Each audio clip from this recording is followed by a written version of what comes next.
Assalamualaikum warahmatullahi wabarakatuh.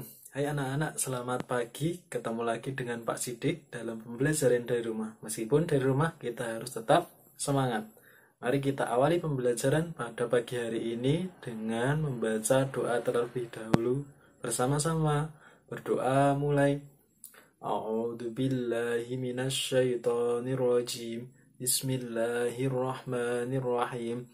Raditu billahi rabbah wabil islami dina wabi muhammadin nabiyya wa rasulah rabbi zidni ilma warzuqni fahma amin.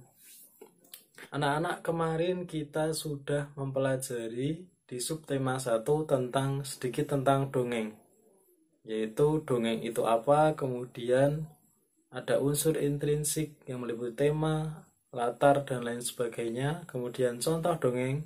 Dan kita juga kemarin sudah mengingat-ingat tentang penjumlahan dengan sifat pertukaran. Nah, hari ini kita juga akan berhitung, yaitu perkalian dengan sifat pertukaran pula, sama seperti penjumlahan kemarin. Tetapi sebelum berlanjut ke mempelajari berhitung dengan cara perkalian sifat pertukaran, Pak Sidik akan memberikan 2 buah cerita dongeng sebelum kita mempelajari berhitung pada hari ini. Silahkan nanti anak-anak diperhatikan baik-baik agar bisa mengerjakan teka-teki silang yang ada di buku nanti. Nah, dongeng yang pertama berjudul Ayam Jago Baru. Seperti apa? Mari kita simak dulu berikut ini. Ayam Jago Baru. Pengarangnya anonim. Anonim itu tidak diketahui pengarangnya siapa. Ada ayam jago baru di suatu dusun. Dia datang dari kota yang sangat jauh sekali. Suatu ketika, ayam jago terjaga dari tidurnya. Matanya yang masih mengantuk perlahan terbuka. Di langit, dia melihat benda bundar berwarna kuning keemasan. Itu pasti matahari, pikirnya. Maka walaupun dia masih mengantuk, dia melompat ke atas pagar. Kukuruyuk, hari sudah pagi. Kokoknya keras-keras. Induk-induk ayam bergegas berlarian keluar. Mereka mulai mengais-ngais mencari makan. Wah, betapa gelapnya hari ini, keluh mereka. Tiba-tiba terbang melintas seekor burung hantu. Dia hinggap di pohon dekat mereka. "Kamu siapa?" tanya si ayam jago baru. "Aku burung hantu," jawabnya. "Hei, mengapa kalian ribut-ribut di tengah malam begini?" Si ayam jago tadi berkokok. "Itu tanda hari sudah pagi," ujar induk-induk ayam itu. Mereka kemudian ribut bergumam. Si burung hantu menepukkan sayapnya meminta mereka tenang. "Iya, itu matahari sudah terbit di langit," ujar si jago. Si burung hantu tertawa terbahak-bahak. "Itu bukan matahari, itu adalah bulan purnama," katanya. Induk-induk ayam kembali bergumam. Mereka kembali ke tempat masing-masing dan tidur lagi. Si ayam jago baru merasa malu. Dia berjanji besok lagi akan membuka kedua matanya lebar-lebar. Dia harus yakin yang dilihatnya adalah matahari. Setelah itu baru dia akan berkokok. Nah, itu tadi adalah dongeng Ayam Jago Baru yang diambil dari rumah-dongeng.com.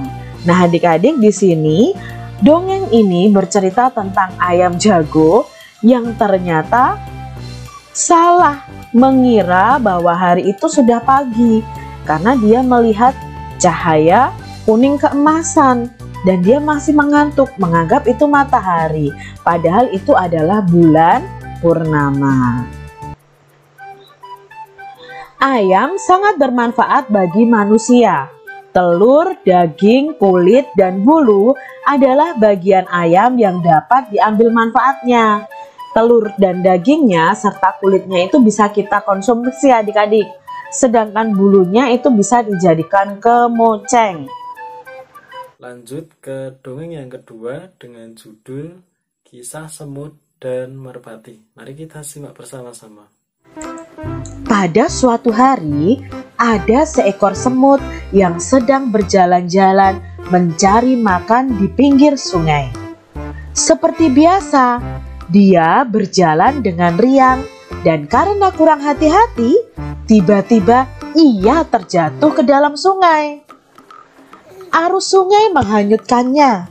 Semut itu timbul tenggelam dan kelelahan. Ia berusaha untuk menepi, tetapi tidak berhasil. Seekor burung merpati kebetulan bertengger di ranting pohon yang melintas di atas sungai. Melihat semut yang hampir tenggelam, ia merasa iba. Burung merpati itu memetik sebuah daun dan menjatuhkannya di dekat semut. Semut merayap naik ke atas daun. Akhirnya, ia berhasil menyelamatkan dirinya dengan bantuan daun tersebut dan mendarat di tepi sungai. Tidak lama kemudian, sang semut melihat seorang pemburu burung sedang mengendap-endap berusaha mendekati burung merpati yang telah menolongnya tadi. Semut menyadari bahaya yang membayangi merpati yang baik tersebut. Ia segera berlari mendekati pemburu dan menggigit kaki sang pemburu. Pemburu itu kesakitan dan terkejut. Ia mengibaskan ranting yang tadinya akan digunakan untuk menangkap burung. Burung merpati menyadari keberadaan pemburu yang sibuk mengibas-ngibaskan ranting. Akhirnya, sang burung pun terbang menyelamatkan dirinya. Dongeng ini bersumber di rumahdongeng.com. Nah, adik-adik, kita mengetahui di sini bahwa tokoh dalam dongeng ini adalah semut dan merpati. Nah, bagaimana sifat dari masing-masing tokoh ini? Lah, burung merpati itu sifatnya baik, suka menolong adik-adik. Lalu si semut ini juga baik. Dia membalas kebaikan si merpati dengan kebaikan pula. Pelajaran apa yang kamu dapatkan dari dongeng Kisah Semut dan Merpati? Kira-kira apa nih adik-adik yang menjadi pelajaran bagi kalian dari dongeng tadi? Ya, kita harus mau tolong menolong. Kita harus membalas kebaikan dengan kebaikan juga. Dari paragraf berapa kamu menemukan pelajaran dari dongeng Kisah Semut dan Merpati? Nah, dari paragraf berapa tadi adik-adik? Kalau Kak Citra dari paragraf ketiga dan keempat ya, karena di sini paragraf ketiga itu burung merpatinya memetik daun untuk menolong si semut. Lalu paragraf empatnya itu si semut menolong burung merpati. Baik, itu tadi kedua dongeng kita hari ini. Semoga bisa menghibur kalian. Baik, langsung saja kita beranjak ke pembelajaran berhitung kita hari ini, yaitu perkalian dengan sifat pertukaran. Seperti apa? Mari kita simak bersama-sama. Nah, di sini ayam-ayam Benny itu tinggal di kandang belakang rumah. Benny memiliki 10 anak-anak ayam. Benny ingin menempatkan anak ayam secara berkelompok. Pertama, Benny memasukkan 2 ekor anak ayam ke dalam tiap ruang di kandangnya. Kedua, Benny kemudian mengubah banyak anak ayam tiap kelompok menjadi 5 ekor. Nah, di sini perhatikan gambar berikut. Di sini Benny pertama kali itu memasukkan 2 ekor di tiap kandang. Jadi yang dibutuhkan ada 5 ekor. 5 kandang ya adik-adik ya. Satu kandangnya ada 2 ekor. Jadi penulisan lambang bilangannya adalah 5 karena ada 5 kandang dikali 2. Dari masing-masing kandang itu berisi 2 ayam. Nah, pembelajaran di kelas 2 kalian sudah mengenal tentang perkalian. Maka di sini kita cari tahu 5 dikali 2 hasilnya adalah 10 ya, karena jumlah ayam Beni tadi ada 10.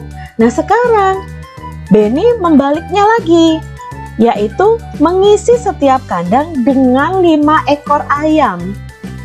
Nah, ini kandangnya ada 2 berarti. Satu kandang isinya 5 ekor ayam. Jadi di sini ada 2 kandang. Maka penulisan lambang bilangannya dalam bentuk perkalian adalah 2 dikali 5. 2 dikali 5 hasilnya berapa adik-adik? Ya, kita tinggal hitung nih jumlah ayamnya. Sama, hasilnya 10. Jadi kita bisa ambil kesimpulan bahwa 5 dikali 2 itu hasilnya sama dengan 2 dikali 5. Di sini berlaku sifat pertukaran.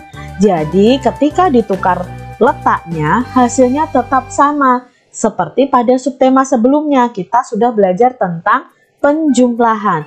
Ternyata dalam perkalian itu juga berlaku sifat pertukaran. Jika ditukar posisinya hasilnya akan tetap sama.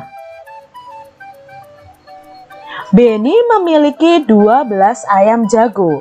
Ia menempatkan ayam jago dalam kandangnya secara berkelompok. Nah, di sini ayam jagonya ditempatkan di dalam 2 kelompok. Satu kelompoknya ada 6 ayam jago.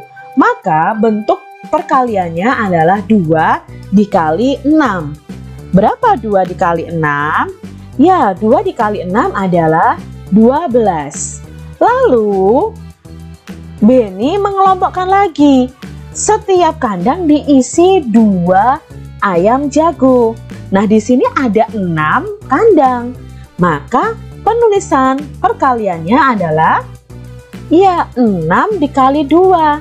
6 dikali 2 hasilnya juga sama, yaitu 12. Nah, dari contoh ini kita bisa tahu bahwa 2 dikali 6 itu hasilnya sama dengan 6 dikali 2. Di sini ada telur. 3 kelompok telur, masing-masing kelompok isinya ada 5 butir telur. Maka jika dibuat dalam perkalian itu bisa kita tulis 3 dikali 5, karena di sini ada 5 ditambah 5 ditambah 5. Jadi penulisan lambang bilangannya atau perkaliannya adalah 3 dikali 5. Berapa hasil dari 3 dikali 5? Ya, 3 dikali 5 hasilnya adalah 15. Sekarang Kak Citra balik nih adik-adik. Setiap kelompok isinya ada 3 telur. Dan di sini ada 5 kelompok telur. Maka bentuk perkaliannya bagaimana? Ya, bentuk perkaliannya adalah 5 dikali 3.